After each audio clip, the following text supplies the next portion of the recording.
बिस्मिल्लाहिर्रहमानिर्रहीम। प्रोग्राम है हिफाजत ईमान और मैं हूँ औरंगज़ेब फराजी। नाजरीन, हम ये प्रोग्राम इसलिए करते हैं कि थोड़ी सी हमारे ईमान की हिफाजत हो जाए और थोड़ी सी हम लोगों के ईमान की हिफाजत की बात कर लें। तो आज मेरे साथ मेरे जो मेहमान हैं, मेरे बड़े अच्छे दोस्त रहीम शाह साहब। अस्सलाम वालेकुम जी, क्या हाल है? आपकी बड़ी खिदमत हैं ईमान के हवाले से। अनमोल हॉस्पिटल की, पहले अनमोल की थोड़ी सी आप बताएं कि कितना अर्सा नौकरी की, क्या किया। एक्चुअली मैं 60 के बाद तो रिटायर होता है आदमी ना। हाँ जी। तो मैं 15 साल अनमोल हॉस्पिटल में रहा हूँ। अच्छा। इससे पहले मुख्तलिफ डिपार्टमेंट्स में रहा हूँ। अच्छा। इसी महकमे में। अच्छा, ये कैंसर से तल्लक था या आपको वैसे? वो और मुख्तलिफ थे। अच्छा। तो यहाँ पे आने का मेरा मकसद भी ये था कि मेरी अहलिया जो है इस चीज़ की पेशेंट थी। अच्छा। जाना आना पढ़ना था, छुट्टी लेनी पड़ती थी। हाँ। तो यहीं पे रहता था, तो वो डॉक्टर्स जो है वो देखते पेशेंट को, मुझे बताते, हम आपस में कोई डिस्कशन करते, तो मुझे काफ़ी हेल्प हुई। तो इसी चीज़ को देखते हुए कि जब मैं अपने घर के फ़र्द को उसके साथ मुआवनत करता रहा, तो क्यों ना और लोगों के भी काम आए थे। वाह वाह वाह। और अल्लाह ताला को कहते हैं ना कि तुम ज़मीन वालों पे मेहरबान हुआ तो अर्श वाला जो है ना आप। फिर आप एक रास्ता मिल गया ना आपको। हाँ, बेगम की वजह से तो आप फिर अनमोल में चले गए। हाँ, तो फिर अनमोल में आप 15 साल रहे। हाँ, क्या उसमें तो फिर ईमान के बड़े बड़े हाँ जी वाक़यात पेश आते होंगे। तो एक पेशेंट की आप बात कर रहे थे। मुख्तलिफ पेशेंट्स आते हैं, तो हर आदमी जो है ना उसका जिस तरह लेवल ईमान होगा उसी तरह के उसके हालात हैं। ठीक है। कई आदमी है अल्लाह से ताल्लुक ही नहीं।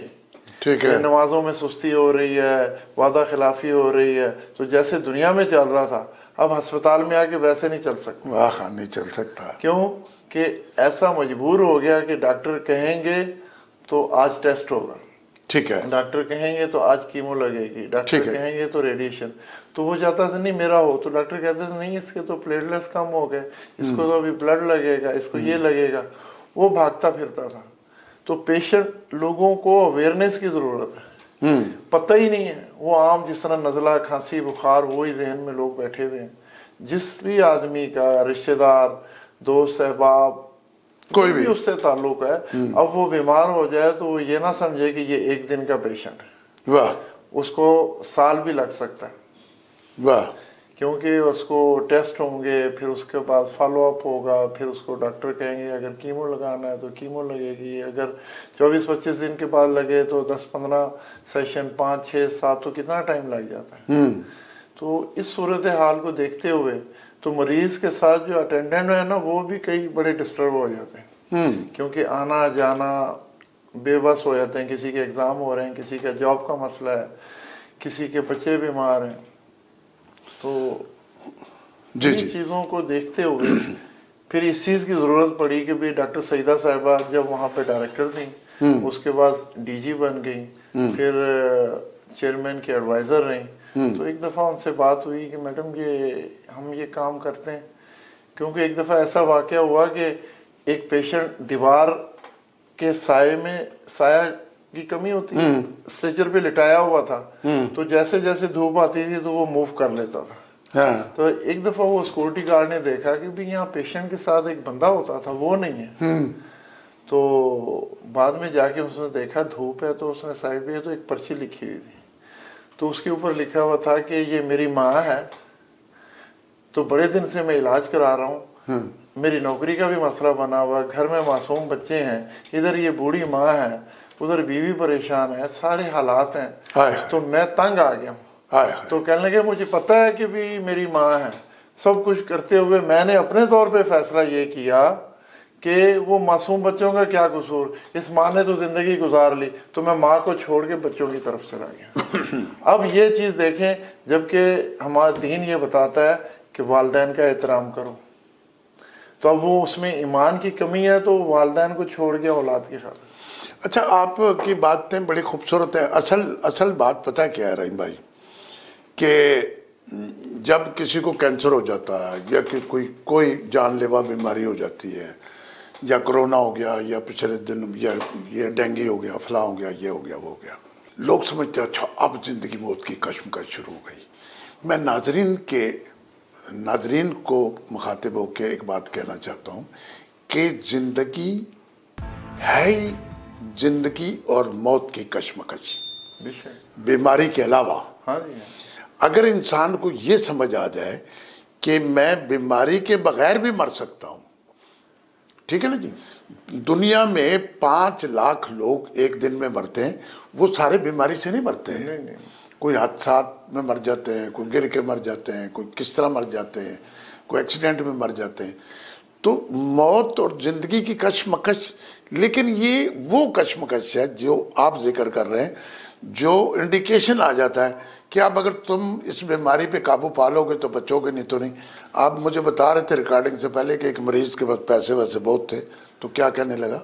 वो किस रेफरेंस से आया था मुझे। अच्छा। तो कहने लगे कि ये मेरे ससुर हैं और पैसों की हमें कोई कमी नहीं है। वाह। तो कहते हैं यार जितने पैसे हैं ना हम हाजिर हैं। तो मैंने कहा यार ये मैं तो नहीं, डॉक्टर साहब से मशवरा करते हैं तो जो वो बताएंगे सूरत हाल तो फिर ही होगा। तो मैंने डॉक्टर साहब से पूछा कि भी इसकी क्या, उसने कहा ये तो लास्ट स्टेज का पेशेंट है। तो अब इसको हम क्या कह सकते हैं? अच्छा, पैसों से? हाँ। तो उन्होंने कहा कि मैं इसको बता दूं। मैंने कहा ज़रा नरमी से ज़रा बताइए। तो उसने उनको कहा कि भी जनाब बात ये है, अगर ज़िंदगी पैसों से मिल सकती तो बड़े बड़े दुनिया के अमीर लोग थे, वो मरते ही ना। तो कहते हैं बस दुआ करें, इनकी खिदमत करें, पैसों का कोई नहीं, सब आपने इलाज करा लिया, अब मज़ीद इसको इलाज की ज़रूरत ही नहीं। अच्छा, पैसा तो ज़िंदगी के बचाने में थोड़ा बहुत काम आता है, दवाई, ऑपरेशन, ये वो दूसरा तीसरा। तो आपकी बात से मैंने ये अख्स किया कि पैसा तो इंसान को बचा ही नहीं सकता। एक छोटी सी मैं अकायद सुनाऊंगा, लेकिन अभी चलते हैं आगे। तो वो पैसों के हवाले से, तो फिर आप 15 साल वहाँ पे। हाँ जी। अब उसके बाद में कैसे कैसे पेशेंट आते रहे, और वो आप ये सारे काम इस नज़रिए से करते रहे कि अल्लाह मेरे से मेरे ईमान का हिसाब पूछेगा। लेकिन जब आपका अल्लाह से ताल्लुक़ होगा, यानी कि आप सोते उठते जागते दुनिया की कोई भी काम कर रहे हैं, तो आप ये समझें कि भी अल्लाह ताला मुझे देख रहा है, देख भी रहा है, और मेरा ईमान हाँ, हर चीज़ का इल्म है। हाँ। तो हर चीज़ लम्हे का आपसे हिसाब लिया जाएगा। आपको गुस्सा भी आ सकता है, आपको भूख भी लग सकती है, आपके वक्त आपका कहीं जाने का टाइम है, दूसरा आदमी आ सकता है। यहाँ तक के कई पेशेंट आते थे, वो कहते सारा कुछ किया, सानू चाय ही नहीं पूछी। वाह वाह। अब वो कैंटीन जाना आना लेना, वो टोकन लें, उनको बिठाएं, तो उसके लिए तो बहुत टाइम लगता है। सही बात। तो हम ये कहते थे, जो समझ लोग लगते थे वो कहते थे यार हमारा काम हो गया, हमें बता दिया, सारा कुछ हो गया। तो बड़ी दूर दूर से आते हैं। और कुछ प्रॉब्लम ऐसे हैं कि हालांकि मामूली सी चीज़ है, मसला आज डॉक्टर के पास विजिट किया, साहिवाल में अगर गया, उसने 10 बजे चेक किया, उसने कहा जी नहीं इसे कैंसर हॉस्पिटल ले जाएं। वो उसी वक्त गाड़ी में डालते थे, ले आते थे। लोगों को यही नहीं पता कि जब तक हम पहुंचेंगे दफ्तर का टाइम या हॉस्पिटल का टाइम खत्म हो जाएगा, अब कहाँ रहना है हमने। हर शोबे में टाइम है, डॉक्टर का भी टाइम। हाँ जी। हाँ। तो वो अब वो आते थे, वो कहते थे अस्पताल बंद है, तो वो ये समझते थे ये इमरजेंसी। तो ये सबसे पहले ये पता होना चाहिए कि ये इमरजेंसी का जो पेशेंट्स हैं वो जिन्ना हॉस्पिटल में जाएंगे, जनरल में जाएंगे, म्यू हॉस्पिटल में जाएंगे, उसमें जाएंगे, शौकत खाना में जाएंगे, यहाँ पे आएंगे। आने के बाद देखेंगे, डॉक्टर से लेंगे अपॉइंटमेंट लेंगे, उसके बाद में वो देखने के बाद उसको बताएंगे जी इस दिन आपका हम ये टेस्ट करवाएं और ये डेट दे देंगे, उस दिन आए, उसके बाद देखने के बाद आगे डिटेल। अच्छा, वो एक पेशेंट का आप बता रहे थे जो बड़ी आँख। हाँ जी, बड़ी आँख मैंने भी एक बंदा देखा। एक्चुअली ये कुछ लोग हम ख्याल नहीं करते, चलते रहते हैं। जब बिल्कुल ही तबीयत ख़राब हो जाती है तो फिर हम डॉक्टरों से मशवरा करते हैं। तो वो सऊदीया में रहा काफ़ी अरसा, और बड़ा यंग लड़का, 27 साल उम्र होगी, और जब बीमारी की हालत में भी कलफ वाले कपड़े और सफ़ेद पहनता था। तो एक दिन मैंने उससे बात की, तो मुझे कहता है कि यार मैं बहुत परेशान हूँ। कहता है मेरे पास से बो बड़ी आती है। मैंने कहा क्या हुआ? कहता है जो मेरी बड़ी आंत है वो कैंसर हो गया, अब उसका ऑपरेशन हुआ तो बिल्कुल काट दी है, अब बैग लगा दिया मुझे इधर। तो अब वो बैग लगा हुआ है तो कभी मसला हो जाता है, तो मैं ज़हनी तौर पे बड़ी अज़ियत है मुझे, तो अब मैं क्या करूं? तो मैंने कहा जी इसमें ना हमारी मर्ज़ी है ना आपकी मर्ज़ी है, इसका जो इलाज है वो देख के कर रहे हैं वो उस हिसाब से। तो कहने का मतलब है कुछ चीज़ें ऐसी होती हैं कि ज़िंदगी के अंदर ही हम चाहें या ना चाहें वो अडॉप्ट करनी पड़ती हैं। ठीक बात है। हाँ, तो अगर आपका ताल्लुक अल्लाह से बना हुआ है, ईमान आपका मजबूत है, तो फिर किसी हाल में परेशानी नहीं है। असल में ये एक वजूद है, एक रूह है, एक अल्लाह है, एक ज़ाब्ता है और एक ईमान है। वो जो बंदा इन सारी बातों को, असल में इंसान इस सोच से आज़ाद हो गया है कि अच्छा वो कहते हैं अल्लाह तो शहर हक से ज़्यादा करीब है। और मैं कभी कभी सोचता हूँ कि अल्लाह जो है वो दिमाग और दिल के बीच में गायल है। यानी आप दिमाग और दिल और नफ्स और नीयत जो इसमें आप कशमकश चल रही है वो अल्लाह उसके बीच में गायल है, और अल्लाह से हो के हर बात जा रही है दिल में, और अल्लाह से हो के हर बात जा रही है दिमाग में। तो ये जो शोबा आपने अपनाया था वो बीवी की बीमारी की वजह से अपनाया था, लेकिन दुनिया में कोई भी आदमी कोई भी अच्छा काम इस नज़रिए से करेगा कि मैं अल्लाह के सामने जवाबदेह हूँ, और फिर अल्लाह के सामने जब आप हाजिर होंगे फिर आपसे ये नहीं पूछा जाएगा कि तुम कितनी अपनी ब्यूटी का ख्याल करते थे, पैसों के लिए क्या क्या हिफाजत करते थे, कितने लाख करते, कितना खजाना था, कितनी ज़मीनें थी, क्या मालो ज़र था, क्या औलाद थी, क्या दुनिया में किया, कितनी बिल्डिंग बनाई, कितनी स्कीमें बनाई। नहीं, अल्लाह यही पूछेगा तूने ईमान के लिए क्या किया। ठीक है ना जी। तो और आप फिर ये लबैक कैंसर का वो एक और छोटी सी मिसाल है। एक और मैंने देखा ज़ईफ़ आदमी 60 की एज में था, तो उसने एक बैग इधर लगा हुआ था, एक यूरिन का था, दोनों इस तरह बस था। तो मैंने उससे पूछा अभी आप क्यों फिर रहे हो परेशान? कहता है भूख बड़ी लगी हुई है तो कोई आया नहीं है, अभी इधर कैफेटेरिया नहीं खुली, तो ये अब आप देखें कितना अंदार मजबूर हो जाता है। इसी तरह एक और आदमी सारी उम्र सऊदीया में रहा, अब जब बीमार हो गया तो लाने ले जाने के लिए भी टाइम लगता है। वो मुल्तान से आगे कोई गाँव था, यहाँ पे आता था, उसको रेडिएशन वगैरह लगती थी। तो कहने का मतलब है कि ये बहुत तकलीफ थे और कांस्टेंट और फुल तवज्जो का है, तो इसमें कई लोग छोड़ देते हैं। मसलन कईयों की मंगनियाँ हुई हुई हैं, शादियों की डेट तय हुई हुई है, और जब पेशेंट की ये हालत हो जाती है तो वो भी ख़त्म हो जाते हैं, वो अज़ियत अलहदा होती है। और लवाकीन जो हैं या जो बीमारी में हिफाजत करने वाले हैं और बस ब्लड कैंसर के पेशेंट हैं, वो अब टीन एजर्स में अक्सर बच्चों को या ऐसे है, तो अब उसमें उनको समझ नहीं आ रहा कि अब क्या करें। उन्होंने तो बहुत प्लानिंग होती है कि मैं यूनिवर्सिटी जाऊंगा, पढ़ूंगा, तो ये तो मकसद ये है कि हर हालत में ईमान अपना इंसान मजबूत रखे। हाँ, बड़ी खूबसूरत बात है। अगर आप अपना, चलो बच्चे तो खैर बच्चे भी बड़ों की नसीहत के लिए अल्लाह ताला बिला वजह किसी को बीमार नहीं करता। अल्लाह ताला वैसे भी मैंने सुना है वल्लाह आलम कि जो बीमारी है ये जिस्म की ज़कात है, और जो हम बातें कर रहे हैं ना, असल में ज़िंदगी है ही है, इसको बड़ा संजीदा होकर लेना है। बेशक आप पैसे कमाएं, जायदादें बनाएं, कुछ भी करें, ठीक है ना जी। एक मैं मिसाल दे के फिर आप लबैक की तरफ आऊँगा। वो मैंने एक मोबाइल पे एक कहानी सुनी कि वो एक बंदा था, तो उसके पास बहुत पैसा था। अभी चूँकि उम्र भी 60-70 साल होगी, वो अभी ज़िंदगी की प्लानिंग में था। तो एक दिन उसका दरवाज़ा खुला था, तो उसने एक अजनबी को आते देखा। उसने पूछा तू कौन है? उसने कहा मैं इज़राइल हूँ। उसने कहा कि क्यों? उसने कहा मैं तेरी जान लेने के लिए आया हूँ, तेरा वक्त पूरा हो चुका है। उसने कहा यार मेरे तो बहुत सारे काम अभी बाकी हैं। तो फिर जब मौत आने लगती है फिर काम तो नहीं पूछा जाता है ना कि भाई क्या काम, मतलब बंदा 100 साल का भी होगा, 200 साल का भी होगा, 300 साल का भी होगा, उसके काम तो बाकी होंगे। ठीक है जी। तो वो उसने कहा अच्छा ऐसे नहीं हो सकता, शायद ऐसी कहानी बनाई हो, ऐसा नहीं हो सकता कि मैं आपको अपनी आधी दौलत दे दूं तो मुझे आप कुछ महीनों की मोहलत दे दें तो मैं अपने बाकी जो काम है कर लूं। उसने कहा नहीं ये नहीं हो सकता, अब वक्त पूरा हो चुका है। उसने कहा अच्छा मैं सारी दौलत आपको दे देता हूँ, मेरा सारी जायदाद, मेरी दौलत, मेरी ज़मीन, मेरे पैसे, सब कुछ, मुझे एक दिन की मोहलत दे दें, मेरा ये काम ज़रूरी है, ये काम ज़रूरी है, बेटी का ज़रूरी है, बेटे का ज़रूरी है, फला फला फला। उसने कहा सारी जायदाद, सारे पैसे, सब कुछ दे दो, मैं तुम्हें 1 मिनट नहीं दे सकता, तुम्हारा वक्त पूरा हो चुका है।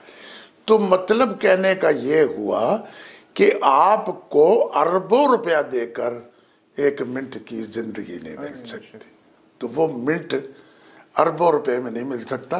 तो जब आपके पास बगैर पैसों के इतनी आला जिंदगी थी, बगैर पैसों के, बगैर कुछ खर्च किए हुए इतनी आला सेहत थी, इतना कुछ था, तो फिर आपने उस रब को याद क्यों ना किया? तो आप रूह निकालने वाले को तो सब कुछ दे रहे हैं, जिसने रूह निकालने का हुक्म दिया है उसकी राह में क्या किया है? तो फिर लब्बैक। हाँ जी बिल्कुल। वो फिर डॉक्टर सईदा साहिबा माशाल्लाह तमगा इम्तियाज़ हैं। अच्छा। और अपने वक़्त के फातिमा जनाब मेडिकल कॉलेज के टॉप किया था उन्होंने, फिर अमेरिका भी रहे हैं और काफ़ी जगह। तो मकसद कहने का उन्होंने इस चीज़ को तवज्जो देते हुए फिर हमने फाउंडेशन LCCF के नाम से लब्बैक कैंसर फाउंडेशन, और लब्बैक रखने का मतलब भी यही था कि जिस तरह हम तवाफ़ करते हैं तो लब्बैक हाज़िर हैं, तो हम जो मरीज़ हैं उनके लिए हाज़िर हैं। तो अब वहाँ पे रिहाइश, खाना पीना, पिक एंड ड्रॉप वहाँ पे प्रोवाइड की हुई हैं। और अनमोल के जो पेशेंट हैं, स्पेशली अनमोल कैंसर हॉस्पिटल में, तो इसमें डॉक्टर अबू बकर साहब और जो पुराने जो और भी डॉक्टर साहिबान थे, तो उन्होंने काफ़ी इस चीज़ में तावन किया और बल्कि सराहा इस चीज़ को कि भी देखें जो दूसरे पेशेंट है, अब जिसको पेशेंट को रेडिएशन ही लग रही है 15-20, तो उसको 1 महीना लग जाता है, तो अब वो कहाँ जाए? एक कमरा चाहिए उसको, अटेंडेंट चाहिए उसके साथ 2, फिर खाना पीना, फिर उसको कभी वो मीटिंग, गरीब लोग भी हैं। हाँ जी। तो उनके लिए नर्स भी है, डॉक्टर भी है, डॉक्टर शहीना साहिबा हैं, उन्होंने बड़े, डॉक्टर मिसबा साहिबा हैं, तो इन्होंने अच्छा जो ये इसका फिर हॉस्पिटल का जो खर्च होता है वो कैसे चलता है? हाँ, उसके लिए फिर डॉक्टर साहब बड़ी फिक्रमंद थी, तो फिर इसमें माशाल्लाह मैडम फरखंदा साहिबा वो हो गई, फिर उनके साथ दूसरे और जो डॉक्टर साहिबा हैं, फायजा साहिबा हैं, फिर मैडम बुशरा साहिबा हैं, प्रोफेसर साहब, फिर मैडम मामूना साहिबा हैं वो। अच्छा। हाँ, तो ये सारे मलक, हाँ जी, मलक मुर्तज़ा साहब, मुर्तज़ा की बेटी हैं जी, आजकल सऊदीया में है और माशाल्लाह बहुत हमदर्द।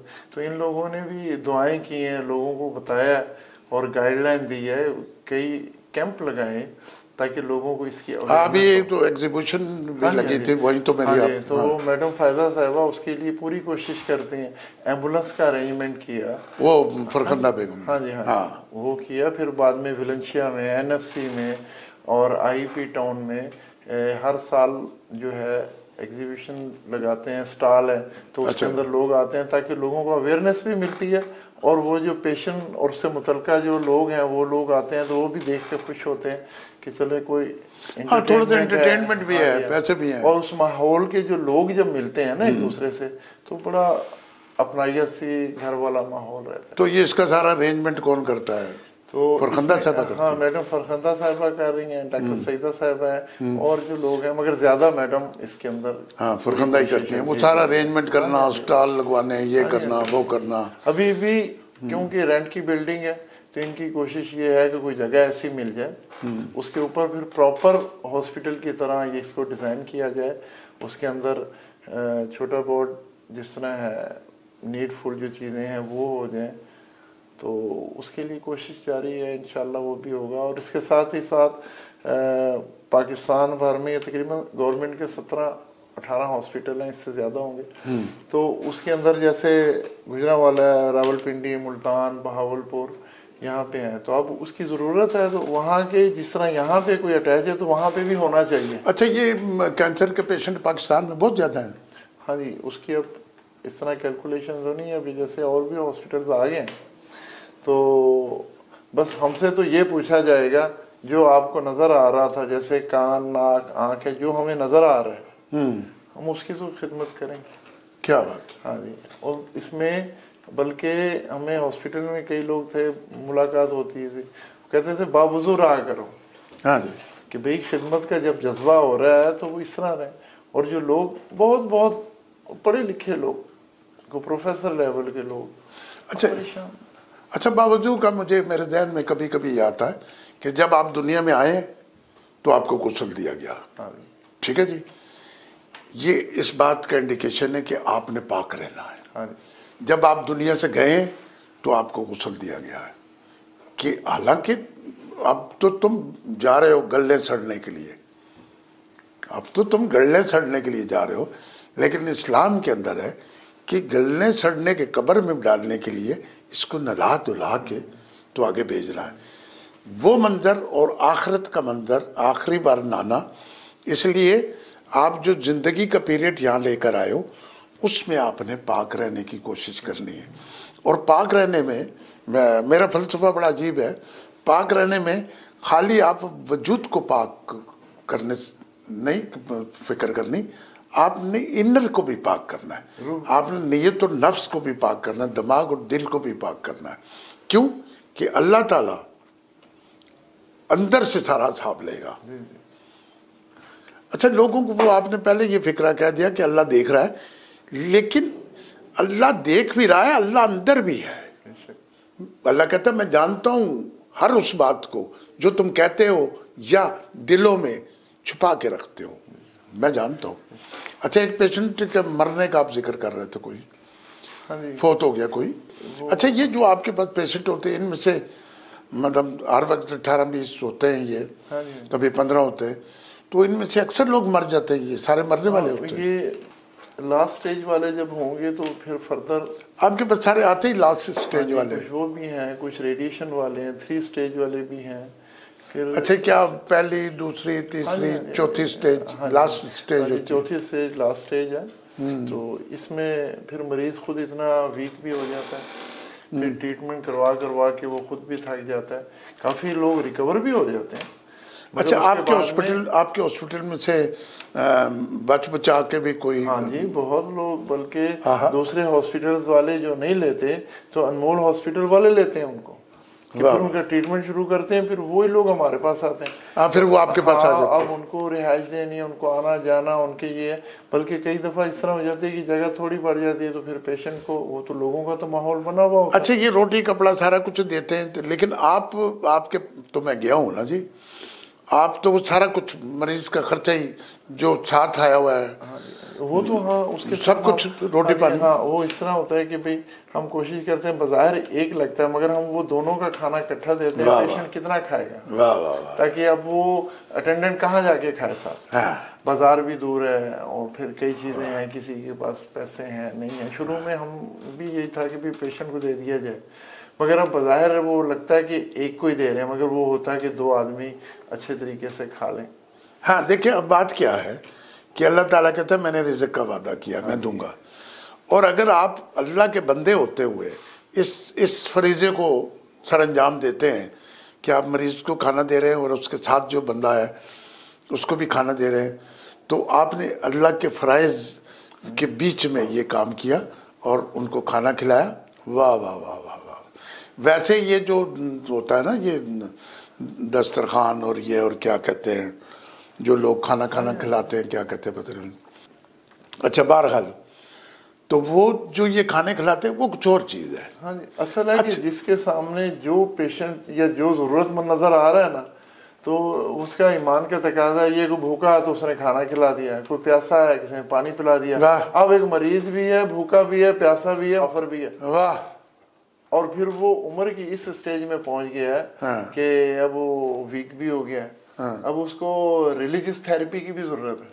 रिलीजियस थेरेपी में हम उसको ये कहते हैं, हमारी कोशिश यही होती है अक्सर ये कि आप सबको माफ़ कर दो।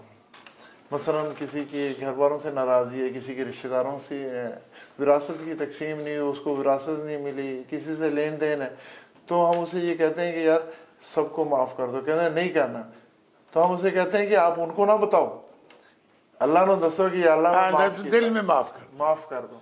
तो वो बड़ा खुश हो जाता है, कहता है यार वाकई सही। कह लेंगे जब तुम अल्लाह के बंदों को आप माफ़ करेंगे तो अल्लाह ताला ऑटोमेटिकली आपको माफ़ कर देगा। वाह वाह वाह वाह। ये जितनी भी मखलूक है अल्लाह की है ना, अल्लाह ही है। असल अपनी मर्जी से नहीं आया। असल में लोगों को जिंदगी का फलसफा ही समझ नहीं आया। जिंदगी का फलसफा अगर समझना है, अगर जानना है, तो फिर आप किसी कब्रिस्तान में गोरकंद के पास बैठे और उससे पूछें यार कितने लोग, ये कितनी उम्र का था मर गया, ये कितनी उम्र का था मर गया, ठीक है ना जी। तो गोरकंद आपको बताएगा, या किसी कैंसर अस्पताल में चले जाए या किसी और जगह चले जाए, तो आप जिंदगी की अहमियत को समझे। जिंदगी की अहमियत ये नहीं है कि मैं आपके इधर पिस्तौल रख के आपसे सब कुछ छीन लूँ, या किसी और को मैं लूट लूँ, या लूट मार कर लूँ, या सियासत में आ जाऊँ तो वहाँ पे लूट मार करूँ, करप्शन करूँ। जिंदगी ये है ही नहीं, जिंदगी का ये फलसफा ही नहीं। जिंदगी का फलसफा है तेरा ईमान किस तरह मजबूत रहेगा, किस तरह ये पाक साफ होगा, इसको दीमक नहीं लगी होगी, इसको जंगाल नहीं लगा होगा। और इंसानों को अगर ये समझ आ जाए कि जब मैं खुदा के हुजूर पेश होऊंगा तो मुझसे सिर्फ मेरे ईमान का पूछा जाएगा, और वो ईमान जो होगा, जिसको ईमान भी कहते हैं हम, ईमान से ही जो अल्लाह ताला जन्नत का वादा कर रहा है, जो अल्लाह जन्नत का वादा कर रहा है, वो आपको लालच तो नहीं दे रहा, नऊज़ बिल्लाह। वो तो आपको कह रहा है कि तूने लौट कर मेरे पास आना है, ठीक है ना, तूने लौट के मेरे पास आना है, तो तूने फिर अगली राह का जो तयन करना है वो अपने ईमान से करना है, ठीक है ना जी। और आपके हॉस्पिटल में अच्छा ये जो खर्चा वर्चा है, ये फिर डॉक्टर फायजा, वो मिसेस फरखंदा जेब और ये सारे लोग पैसे इकट्ठे करके कर रहे हैं। और अब यकीन करें कि अब कई दफ़ा पेशेंट ऐसे होते हैं, पेशेंट आ गया, अब उसको जेब खर्च भी चाहिए ना। अब वो कहता है कि भाई मैंने चाय पीनी है, कभी वो उसका दिल चाहता है, रेडिएशन का टाइम आगे पीछे हुआ था, बाकी सब हो गए, वो रह गया, वो रक्शे में आ रहा है, तो अब जेब खर्चा भी तो चाहिए। तो कुछ ऐसी चीज़ें, फिर किसी की चीज़ है दिल करते मैं तो ये भी खाना है, तो वो भी करते हैं। फ्रूट वगैरह भी उनका अरेंजमेंट करते हैं, बनाते हैं फ्रूट चाट। सफदर बर साहब हैं, लाहौर में डिफेंस में रहते हैं, उन्होंने कहा कि भाई कोई चीज़ हो तो मैं इंशाल्लाह इनके लिए करूँगा, इनको दूध का अरेंजमेंट करें, ये वो। अभी भी वहाँ पे डेली जो है आम जो महल्ले के लोग और लोग आ जाते हैं, उसी के अंदर देखें कोई भी इलाका हो, उसके घर में 1 या 2 मुलाजिम हैं। तो अब अमीरों की बस्ती में भी गरीब हैं, हमारे ज़हन में यही है कि नहीं इधर सब अमीर ही रहते हैं, तो अब उन लोगों को भी तो खाना पीना किसी चीज़ की ख्वाहिश की ज़रूरत है, तो उनसे मेरे ख्याल से नॉमिनल 10 रुपये लिए बिरयानी दे दी, या वो उनको ये एहसास भी ना हो, तो डेली की ये रूटीन चल रही है। अच्छा, ऐसा भी कभी हुआ है कि कोई पेशेंट को छोड़ के चले गए लोग? हाँ जी, ऐसे होते हैं, वापस नहीं आए कि भी मैं काम से जा रहा हूँ, शाम तक आऊँगा, अब वो अपने काम में मसरूफ़ हो जाता है, वो फिर उसको लेके जाना, फिर लेके आना, फिर इस तरह। और भी कई वाक़यात हैं हॉस्पिटल्स के हैं, बल्कि एक औरत था, वो भी था, उसका हस्बैंड भी था ये, तो उसने कहा कि मैं बीमार हूँ, मैं फौत होगी, मेरी फ़लानी ज़मीन है वो ले लेना, ये अस्पताल के काम है।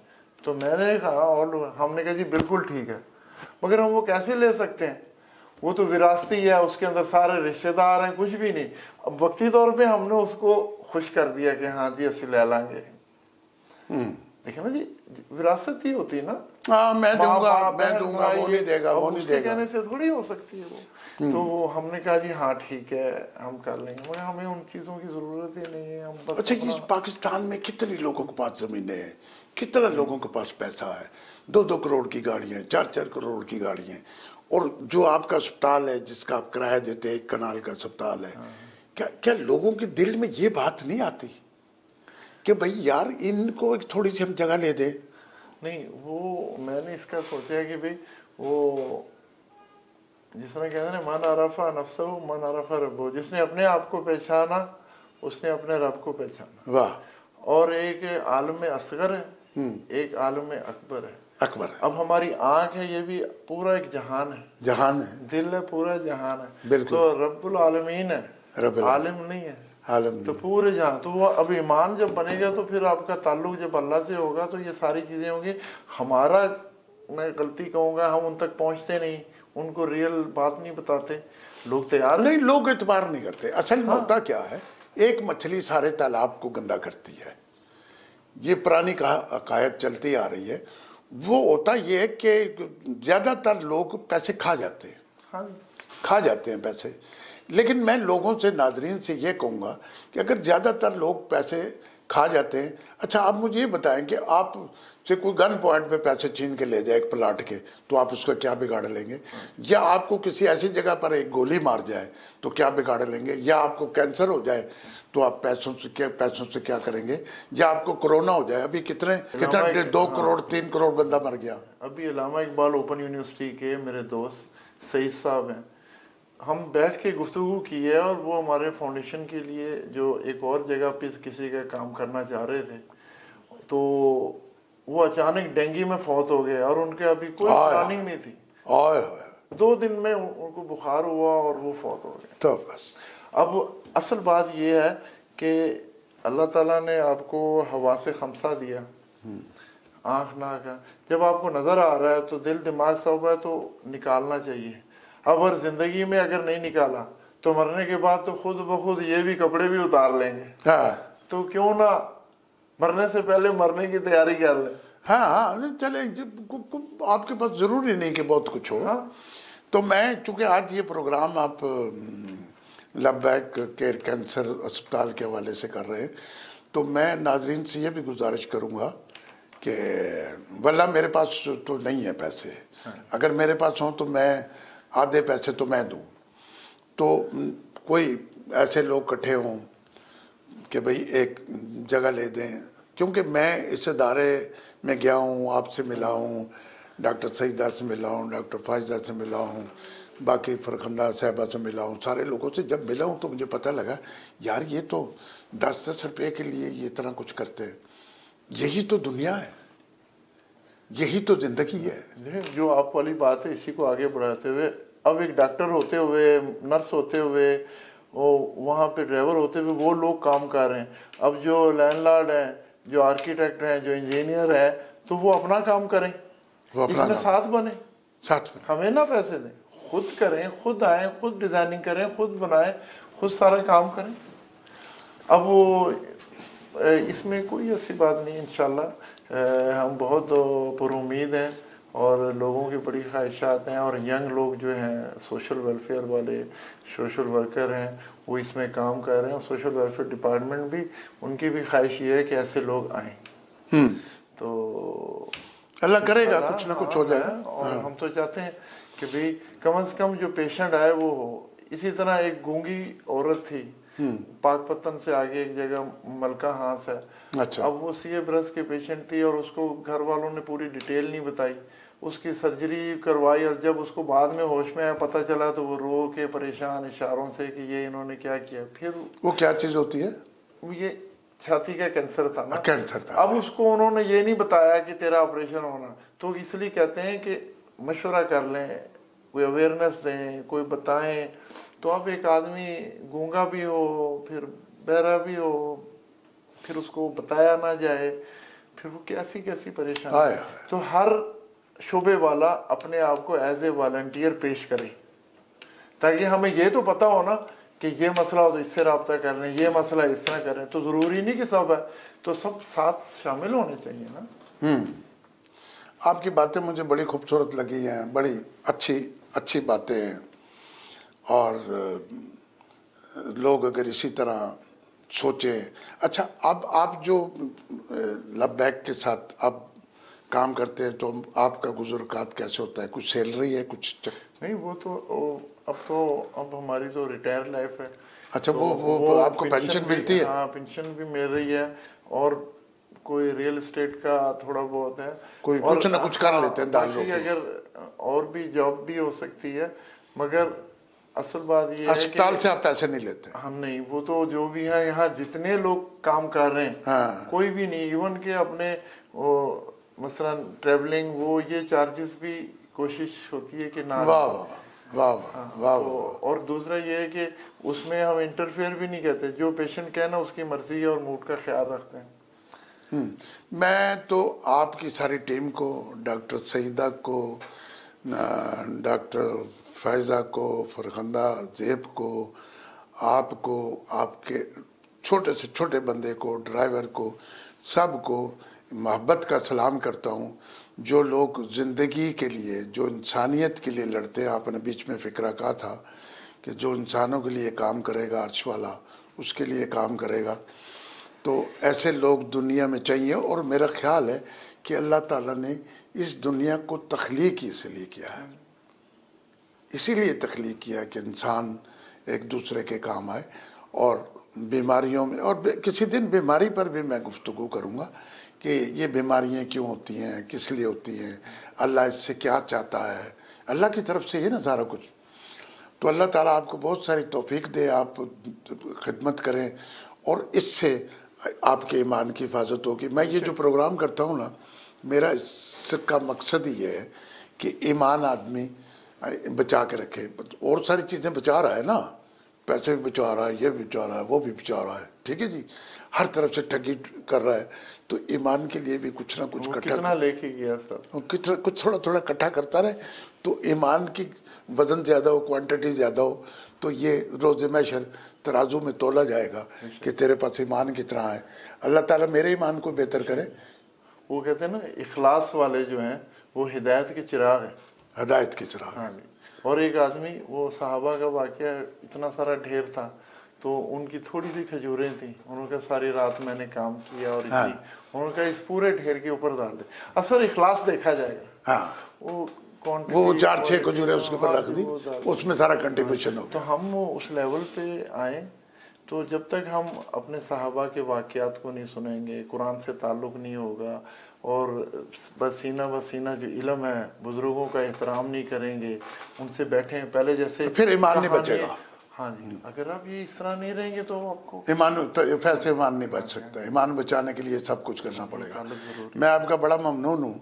वक्त की थोड़ी पाबंदी होती है और आपने बड़ी अच्छी गुफ्तगू की, और मेरा ख्याल है ज़िंदगी में पहली दफ़ा आपने कैमरे के सामने गुफ्तगू की और मुझे बहुत अच्छा लगा। और इंशाल्लाह मैं कोशिश करूँगा कि फिर किसी वक्त हम बैठ के किसी और के लिए गुफ्तगू करें, किसी और मौजू पे गुफ्तगू करें। आप जैसे लोग जो है ना, वो साहिब ईमान होते हैं, ठीक है ना जी।